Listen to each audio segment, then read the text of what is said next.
네, 법사위 더불어민주당 간사 박범계 의원입니다.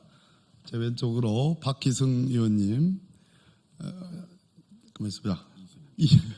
이성윤 의원님, 죄송합니다. 김기표 의원님 오셨습니다. 대법원은 절차에 매몰돼 실체적 진실을 외면하는 주객 전도의 판결을 해서는 안 됩니다. 대법원이 지난 22일 이재명 전 더불어민주당 대표의 공직선거법 무죄 판결 사건을 전원합의체로 회부하여 심리에 돌입했습니다. 대법원은 이날 오전 해당 사건을 2부의 배당 박영재 대법관을 주심으로 배정한 이후 즉시 전원합의체로 보냈습니다. 대법원 내외에서 조희대 대법원장의 의지가 크게 작용한 것으로 판단하고 있습니다.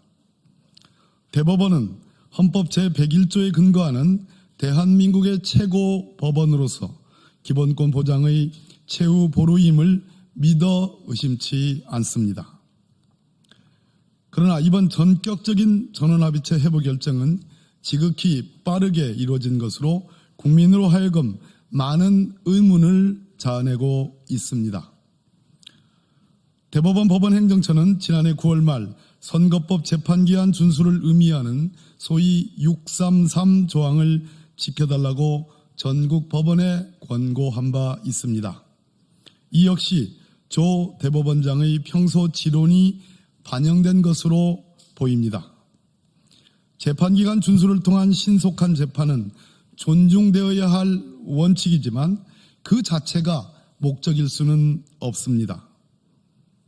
해당 사건은 1, 2심 법정 재판기간을 훨씬 넘겨 선고되고 유죄와 무죄로 갈린 바 있습니다.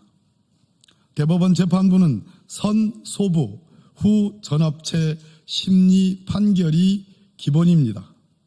소부에서 심리한 이후 법리적 해석이 중대하거나 판례 변경 및 사회적 이목을 끄는 중요 사건 등 필요한 사안에 한해 예외적으로 전원합의체에 회부하는 것이 원칙입니다. 이번 사건은 여러 직간접적 법률적 쟁점이 있는 사건으로 전원합의체 회부는 예견됐고 이해할 수 있는 일입니다. 하지만 마치 처음부터 전합체 회부를 염두에 두고 소부 심리를 형식적으로 지나친 것은 그간 목격하지 못한 관행이며 예외적인 패턴입니다. 따라서 국민은 법리적 측면보다는 정치적 고려에 의한 결정이 아닌지 의심하고 있습니다. 대법원은 국민의 주권 행사가 임박한 시점, 즉 현직 대통령 파면에 의한 대통령 보궐선거를 앞두고 원칙을 앞세워 또 다른 변침을 시도한 셈입니다. 유력 대통령 후보자 사건에 대한 사회적 관심을 그 변침을 기화로 증폭시키고 있습니다. 유력 대통령 후보라는 이유만으로 그 피고 사건을 특별히 다르게 취급하는 것도 그것이 가져올 정치, 사회적 파장을 고려하면 타당하지 않습니다. 대법원 스스로 그간 지키기 위해 노력한 정치적 중립성과 독립성을 훼손할 위험성이 있는 것은 아닌지 돌아보시길 바랍니다. 재판기간 내 선고라는 절차에 매몰돼 실체적 진실을 외면하는 주객전도의 판결이 있어서는 결코 안 됩니다. 대법관 12분의 충실한 기록 검토와 충분한 합의가 이루어져야 할 것입니다. 국민들은 이 점을 똑똑히 지켜볼 것입니다.